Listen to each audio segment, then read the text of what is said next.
Episode opening സീനിൽ ബഗ്ഗിയും number 3യും അവർ രണ്ടുപേരും അങ്ങനെ ടയർഡായിട്ടിരിക്കുകയാണ്. അപ്പൊ ആ പാട്ട് പാടുന്ന ശബ്ദം കേട്ട് ബഗ്ഗി പറയും, നമുക്കും ആ ഭാഗത്തേക്ക് പോവാം. ആ പാട്ട് പാടുന്നവൻ അത്ര മോശമാവാൻ സാധ്യതയില്ല. നമുക്ക് ആവശ്യമായിട്ടുള്ള സഹായം നമുക്ക് അവനോട് ചോദിക്കാമെന്ന് പറഞ്ഞ് മുൻപോട്ടേക്ക് നടക്കും. നമ്പർ 3 ആണെങ്കിൽ പലതവണ ഇപ്പൊ അവനെ തടയാൻ ശ്രമിക്കും. പക്ഷെ ബഗ്ഗി അവനതൊന്നും ശ്രദ്ധിക്കാതെ മുൻപോട്ടേക്ക് നടക്കും. വേറെ വഴിയില്ലാതെ നമ്പർ 3യും അവന്റെ പിന്നാലെ തന്നെ അവിടേക്ക് പോവാണ്. അപ്പൊ ഡാൻസ് കളിക്കുന്ന ആ ബോൺ ക്ലേയെ കാണിക്കും. അവനാണെങ്കിൽ ഒരു കൂസലും ഇല്ലാതെ ഡാൻസ് കളിച്ചുകൊണ്ടേയിരിക്കും. അവന്റെ കൂടെ ഡാൻസ് കളിച്ചവര് അവരാകെ ക്ഷീണിതരായിട്ട് ഇപ്പൊ പതിയെ പതിയെ വീഴാനായിട്ട് തുടങ്ങും. ബഗ്ഗിയും നമ്പർ 3യും അവർ രണ്ടുപേരും ഇപ്പൊ ആ സെല്ലിന്റെ അടുത്തേക്ക് വരും. അവൻ ഡാൻസ് കളിച്ച് അങ്ങനെ നൈസായിട്ട് ടേൺ ചെയ്യും. അപ്പോഴായിരിക്കും നമ്പർ 3യും ബഗ്ഗിയും അവർ രണ്ടുപേരും പുറത്തു നിൽക്കുന്നത് കാണാം. അവൻ നമ്പർ 3നോട് ചോദിക്കും, ഓ നീ ഇവിടെ ഉണ്ടായിരുന്നോ? അതിരിക്കട്ടെ, നിങ്ങളെങ്ങനെ പുറത്തെത്തി? നമ്പർ 3 ആണെങ്കിൽ പ്രത്യേകിച്ചൊന്നും പറയില്ല. അവൻ പറയും, എന്തായാലും നിന്നെ കണ്ടത് വലിയ ആശ്വാസമായി. എന്നെ പോലെ നീ ഇവിടെ പെട്ടുപോയല്ലോ എന്ന് പറഞ്ഞ് അവൻ വീണ്ടും ഇപ്പൊ ഡാൻസ് കളിക്കാണ്. ബഗ്ഗിക്കാണെങ്കിൽ ഇതൊക്കെ കണ്ട് തലയ്ക്ക് ഭ്രാന്ത് പിടിക്കും. ബഗ്ഗി ചോദിക്കും, ഇവനെന്താ വട്ടുണ്ടോ? അതിന് പതിഞ്ഞ സ്വരത്തിൽ നമ്പർ 3, നിന്നോട് ഞാൻ എത്ര തവണ പറഞ്ഞു ഇവിടേക്ക് വരണ്ട എന്ന്. ഇവന്റെ മുൻപിൽ പെട്ടുപോയാ നമുക്ക് വട്ട് പിടിക്കും.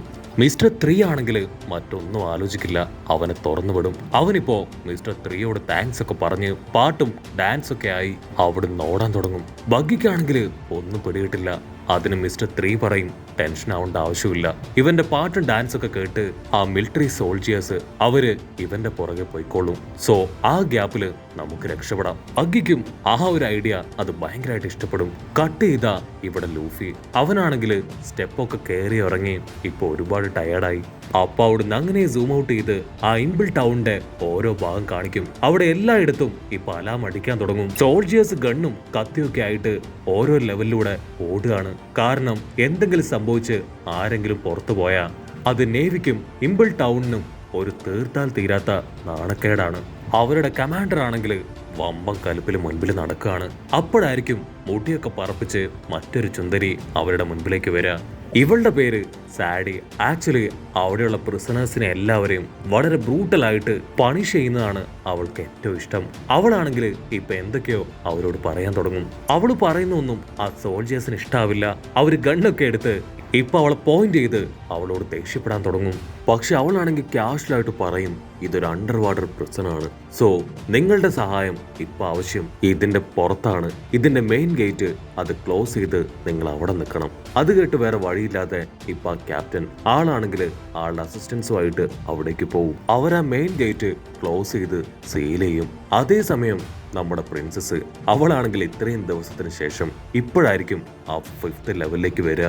ഉടനെ എയ്സിന്റെ അടുത്തേക്ക് ഒരാൾ വന്ന് പറയും, നിനക്കൊരു വിസിറ്റർ ഉണ്ട്, നിന്നെ കാണാൻ വളരെ പോപ്പുലർ ആയിട്ടുള്ള ഒരാൾ വരുന്നുണ്ട്. ഉടനെ വാർഡനാണെങ്കിൽ ഇപ്പൊ വമ്പം ബിൽഡപ്പ് ഒക്കെ കൊടുത്ത് പ്രിൻസസിന്റെ പേരൊക്കെ വിളിച്ചു പറഞ്ഞ് അങ്ങനെ മുൻപോട്ട് നടന്നു വരികയാണ്. അപ്പോ ജയിലിലുണ്ടായിരുന്ന പ്രിസണേഴ്സ് അവരെല്ലാവരും പുറത്തേക്ക് നോക്കി പ്രിൻസസിന്റെ സൗന്ദര്യത്തില് അങ്ങനെ മതിമയങ്ങി ആടി നിൽക്കുകയാണ്. ഇവിടെ പ്രിൻസസ് ആണെങ്കിൽ അതൊന്നും മൈൻഡ് ചെയ്യില്ല. അവളുടെ ഒരേ ഒരു കൺസേൺ എങ്ങനെയെങ്കിലും എയ്സിനെ കണ്ട് കാര്യം പറയുക, അവന്റെ ബ്രദർ അവനെ രക്ഷിക്കാനായി തേടി ഇവിടേക്ക് വരുന്നുണ്ട് എന്ന്. പക്ഷെ അവൾക്കാണെങ്കിൽ അവളുടെ ചുറ്റും ഒരുപാട് ആളുകൾ ഉള്ളതുകൊണ്ട് തന്നെ അവനോട് സംസാരിക്കാനാവില്ല. എയ്സ് കാര്യം അന്വേഷിക്കും. അതിനവള് പറയും, ഒന്നുമില്ല, നിനക്ക് വേണ്ടിയാണ് ഞാനും ഇവിടേക്ക് വന്നത്. സോ ജസ്റ്റ് നിന്നെ കാണണം എന്നൊന്ന് തോന്നി. അപ്പൊ ചുറ്റുമുള്ള പ്രിസണേഴ്സ് എല്ലാവരും അവളെ നോക്കി കമന്റ് അടിച്ചുകൊണ്ടേയിരിക്കും.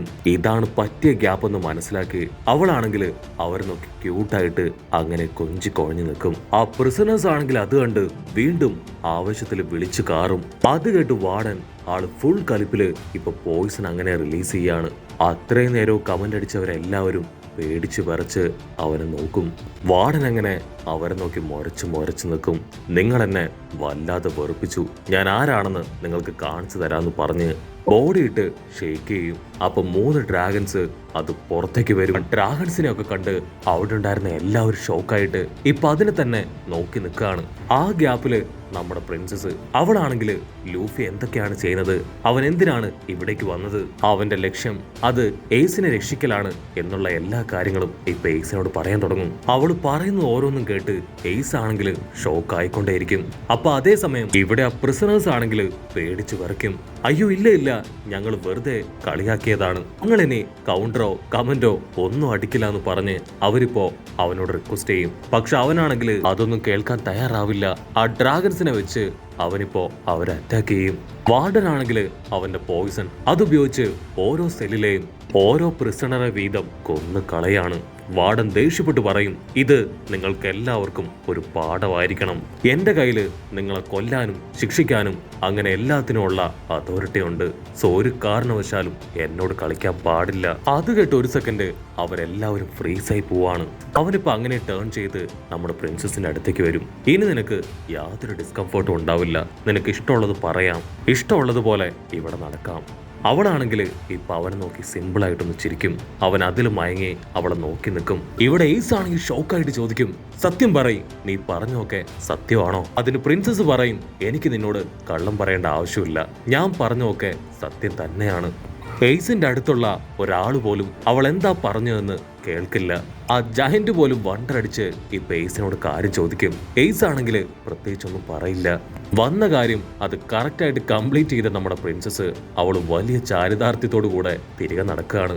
എയ്സ് ഇപ്പൊ പതിയെ ജയന്റിനോട് പറയും, എന്റെ ബ്രദർ ലൂഫി അവൻ എന്നെ തേടി ഇവിടേക്ക് എത്തിക്കഴിഞ്ഞു. ആ ജയന്റ് ജിംബഹയാണെങ്കിൽ അത് കേട്ട് ഷോക്കാവാണ്. കട്ട് ചെയ്താ ഇവിടെ നമ്മുടെ ലൂഫി അവൻ താഴേക്ക് പോകുന്നതിന് പകരം സ്റ്റെപ്പ് കയറി ഇപ്പൊ മുകളിലേക്ക് പോയിക്കൊണ്ടിരിക്കുകയാണ്. നമ്മുടെ ചെക്കന് ഇപ്പൊ താഴേക്കാണോ മുകളിലേക്കാണോ പോകുന്നതെന്ന് പോലും അറിയില്ല. അവൻ അങ്ങനെ സ്റ്റെപ്പ് കയറുമ്പോ അവിടെയുള്ള ക്യാമറ അത് കറക്റ്റ് ആയിട്ട് ഇപ്പൊ ലൂഫിയെ ഫോക്കസ് ചെയ്യും. അത് കാണേണ്ട താമസം ഇപ്പൊ ഗാർഡ്സ് അവര് ഗണ്ണും കത്തിയൊക്കെ ആയിട്ട് ലൂഫി വരുന്ന വഴിയിൽ റെഡി ആയിട്ട് നിൽക്കും. ലൂഫിയുടെ നിഴല് അതാ ഫ്ലോറിൽ പതിക്കേണ്ട താമസം അവരറിഞ്ഞ പുറഞ്ചം ഇപ്പൊ ലൂഫിയെ നോക്കി ഷൂട്ട് ചെയ്യും. ശബ്ദം കേട്ട ലൂഫി ഇപ്പൊ ഓരോ ഭാഗത്തേക്ക് ഓടാനായിട്ട് തുടങ്ങും. അപ്പോഴായിരിക്കും ലൂഫി ഒരു കാര്യം തിരിച്ചറിയുക, അവർ ആക്ച്വലി അവന് ഷൂട്ട് ചെയ്യുകയായിരുന്നില്ല, സീപ്രസൻ സ്റ്റോണ് അതുകൊണ്ട് ക്രിയേറ്റ് ചെയ്ത നെറ്റ് അത് അവൻ നേരെ തെറിപ്പിച്ചു വിടായിരുന്നു. അപ്പോഴായിരിക്കും ആ ലയൺ അതിന്റെ കൈ ഉപയോഗിച്ച് ലൂഫി ആഞ്ഞട്ടിക്കും. ലൂഫി ആണെങ്കിൽ പെട്ടുപോയെന്ന് കരുതുമ്പോഴായിരിക്കും അവൻ ദൂരത്തു നിന്നായിട്ട് ഒരു ശബ്ദം കേൾക്കുക. അത് മറ്റാരുമല്ല, സാക്ഷാൽ സോറോ. ലൂഫിക്കാണെങ്കിൽ അത് വിശ്വസിക്കാൻ കഴിയില്ല. സോറോ എങ്ങനെ ഇവിടെ എത്തി? ഉടനെ സോറോ പറയും, ലൂഫി പേടിക്കേണ്ട ആവശ്യമില്ല, ഞാൻ നിന്റെ കൂടെ തന്നെ ഉണ്ട്, ഉറപ്പായാലും ഞാൻ നിന്നെ പ്രൊട്ടക്ട് ചെയ്യും.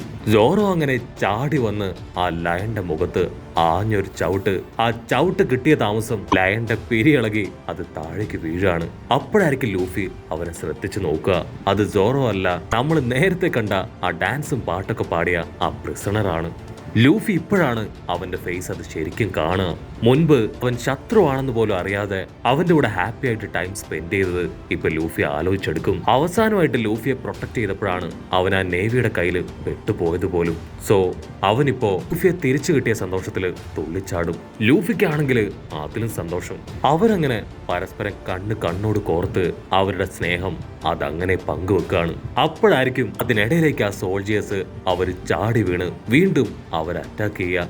ലൂഫിയും നമ്മുടെ ഡാൻസുകാരനും അവർ കരി കയറി ഇപ്പൊ കമ്പൈൻ അറ്റാക്ക് നടത്തി ആ സോൾജിയേഴ്സിനെ മുഴുവൻ ദൂരേക്ക് അടിച്ചു തെറിപ്പിക്കും. നമ്മുടെ ആശാന്മാര് വീണ്ടും കെട്ടിപ്പിടുത്തവും മുത്തം കൊടുക്കലൊക്കെ ആയിട്ട് പൊട്ടിക്കരയാണ്. സാൾഡത്തിനാണെങ്കിൽ എന്താ ചെയ്യേണ്ടതെന്ന് അറിയില്ല. ഓരോരുത്തരായിട്ട് അവിടുന്ന് രക്ഷപ്പെട്ടുകൊണ്ടിരിക്കുകയാണ്. അവൻ ലൂഫിയോട് പറയും, നിനക്ക് ലെവൽ 5-ലേക്കല്ലേ പോകേണ്ടത്, എനിക്കും അവിടേക്ക് തന്നെയാണ് പോകേണ്ടത്. സോ നിന്റെ കൂടെ ഞാനുണ്ടെന്ന് പറഞ്ഞ് അവർ രണ്ടുപേരും കട്ടയ്ക്ക് ഫൈറ്റ് ചെയ്യാനായിട്ട് റെഡിയായിട്ട് നിൽക്കും. അങ്ങനെ അവിടെ വെച്ച് ഈ ഒരു എപ്പിസോഡും അവസാനിക്കുന്നു. എപ്പിസോഡ് ഇഷ്ടപ്പെടുകയാണെങ്കിൽ തീർച്ചയായിട്ടും ലൈക്ക് ചെയ്യാനും കമന്റ് ചെയ്യാനും ഷെയർ ചെയ്യാനും മറക്കല്ലേ. അടുത്തൊരു അടിപൊളി എപ്പിസോഡുമായിട്ട് കാണുന്നവരെ it's me with Mallu episode.